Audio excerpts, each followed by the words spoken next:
primeira aula gravada. O áudio não ficou muito bom, peço desculpas, é o equipamento que eu tenho no momento, tá bom? Vou testar essa técnica aqui, essa ferramenta de gravar a minha voz usando o slide. Semana que vem eu gravo uma aula um pouco diferente, vamos experimentando modalidades diferentes, tá bom? Para essa aula vocês precisam ou estar com o slide em mãos ou com o caderno com o slide copiado, para vocês poderem então tomar anotações como a gente faria na nossa aula, certo? Então vamos começar, vamos matar a saudade aí das nossas flechinhas. Essa aula de hoje fala sobre o surgimento da vida no planeta Terra. Lembrando que a idade da Terra, essa idade aproximada, baseada em evidências de fósseis, análise de rochas, do solo, a idade da Terra aproximadamente de 4,5 bilhões de anos. Aqui está certinho, tá?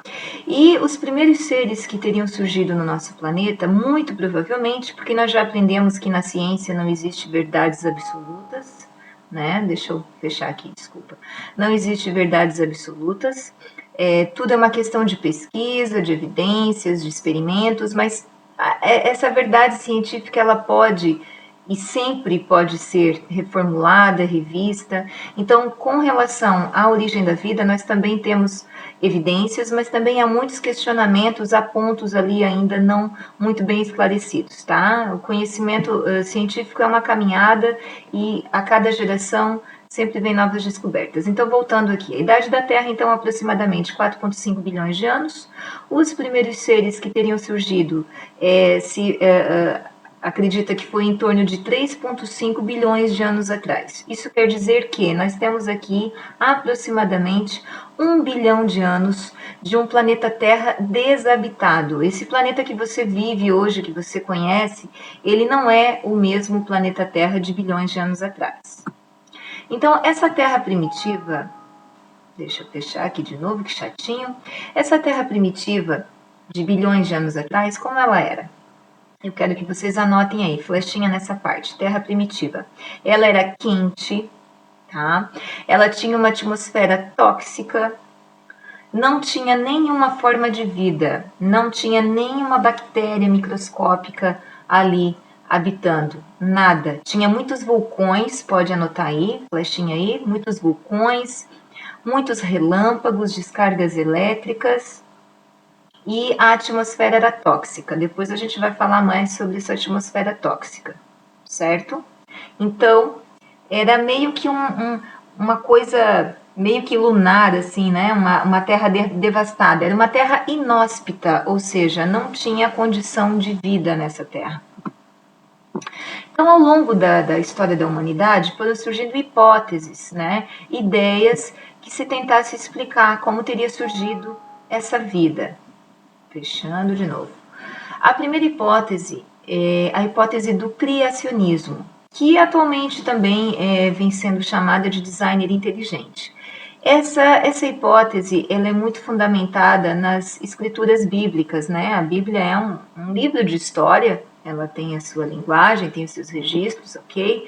E nessa hipótese que de cunho mais religioso, se defende então a ideia de que Deus, a criação divina, teria criado as formas de vida de uma forma pronta. Então, em última análise, o criacionismo nega a evolução da vida, porque se Deus criou a vida pronto, então não houve essa evolução, essa modificação dos seres ao longo das centenas de milhares de anos, né, como Darwin depois trouxe para nós, um cientista importante, certo? Então, a primeira hipótese foi a hipótese do criacionismo.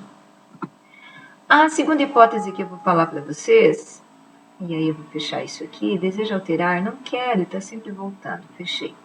É a hipótese da cosmogênese ou panspermia. Então, flechinha aí, vamos lá. Circula a gênese. Gênese grego quer dizer origem, origem do cosmos, certo? Essa hipótese é defendida por alguns cientistas, tá? Ela não foi ainda totalmente refutada, derrubada, porque analisando meteoritos que de fato caíram no nosso planeta ao longo da sua existência, se verificou ali vestígios que pode ser de bactérias, né? Então, assim, o que defende essa hipótese? Que teria, então, caído meteoritos, corpos celestes no planeta, e que teria, dentro desses corpos celestes, fragmentos de bactérias. Então, a vida teria começado de uma forma extraterrestre, em última análise. Teria, então, surgido a partir desses meteoros, vindo não se sabe de onde, né? E o que aconteceu depois disso também não tem uma fundamentação científica, tá? Mas a panspermia defende isso. A terceira hipótese é a hipótese da abiogênese ou geração espontânea. Então vamos lá, circula o A. O A, flechinha nisso, quer dizer sem. Circula bio. Bio vem do grego vida e gênese, origem. Origem sem vida ou geração espontânea. O que diz essa hipótese da abiogênese? Essa hipótese, ela perdurou, ela foi aceita até meados do século XVII, então flechinha nisso aí, até o século XVII, mais ou menos ali 1600 e alguma coisa. O que eles defendiam? Que a matéria inanimada, olha o que eu coloquei ali no slide para vocês, ó, a matéria inanimada, flechinha nisso, quer dizer sem vida, teria então um princípio ativo, uma força vital, uma capacidade de originar seres vivos. Essa hipótese foi defendida por Aristóteles e também pelo físico Isaac Newton. Anota aí, Isaac Newton, I-S-A-C Newton. O Isaac Newton, Aristóteles, outros cientistas, eles acreditavam que coisas mortas, putrefadas, né, um lodo, uma carne podre, teriam uma capacidade de sozinhos originar seres vivos. É claro que eles não têm capacidade de fazer isso, né, mas nessa época eles não tinham conhecimento da reprodução de muitas formas de vida, mas eles acreditavam nessa ideia. Tá? Então aqui tem um slide fazendo uma chargezinha, como eles achavam que surgia, por exemplo, os sapos, que os sapos vinham então do fundo do lodo, que esse lodo, essa lama, então teria um princípio ativo capaz de originar os sapos, tá? Que legal isso aqui, incomodando a gente. Vamos lá, fica comigo aí, não cansa ainda. Teoria da biogênese. Agora a gente já vai falar da nossa ideia atual. Essa aqui é a nossa ideia dentro do nosso conhecimento científico, tá? Então coloca aí, flechinha aí na teoria da biogênese. É atual, é aceita. Bio, flechinha nisso, circula aí novamente, deixa eu achar minha setinha. Bio quer dizer vida, gênese quer dizer origem. Então essa teoria da biogênese é a nossa teoria. O que diz essa teoria? Que todo ser vivo vem de outro ser vivo. Uma bactéria vem de outra bactéria, uma pessoa vem de outras pessoas, pai e mãe, as plantas vêm de outras plantas.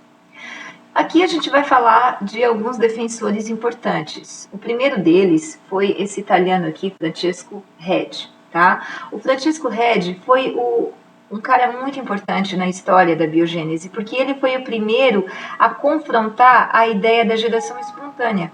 Então ele começou a dizer, poxa, mas esse lance de falar que carne podre origina larva, que o sapo vem do fundo da lagoa, do lodo, isso aí não está correto. Eu vou derrubar a geração espontânea. Então o Redi, em 1668, flechinha aí no Redi, 1668, anota aí, ele fez um experimento muito importante, que foi o experimento da carne. O que ele fez? Olha aqui, fica comigo aqui. Ele pegou 3 vidros e colocou 3 pedaços de carne. Um ele deixou aberto, o outro ele vedou com uma tampa e o terceiro ele colocou uma espécie de gaze, um paninho, mas ficou parcialmente fechado. Entrava o ar, mas não entrava ali os insetos. O que ele observou então? Ao final dos dias seguintes, ele observou que só no aberto, olha aqui o slide, ó, só o aberto então tinha larvas. Então ele provou que as larvas não vinham da carne, porque se viesse da carne espontaneamente, teria surgido nesse vidro e nesse aqui. Por que não surgiu nesses dois? Porque não tinha como entrar as moscas. Da onde que vem a larva da goiaba, Não sei se você já comeram uma goiaba bichada. Mas da onde que vem a larva lá da mosca, da banana, da goiaba? Vem das moscas. Então a mosca vai, posa lá na carne, na fruta, coloca os seus ovos, dos ovos sai a larva faz metamorfose, se modifica e vira então, né, uma mosquinha. Então, Red fez um experimento simples, ok, deu tudo certo, ele realmente provou que a larva vinha de outro ser vivo. Só que ele foi um azarado.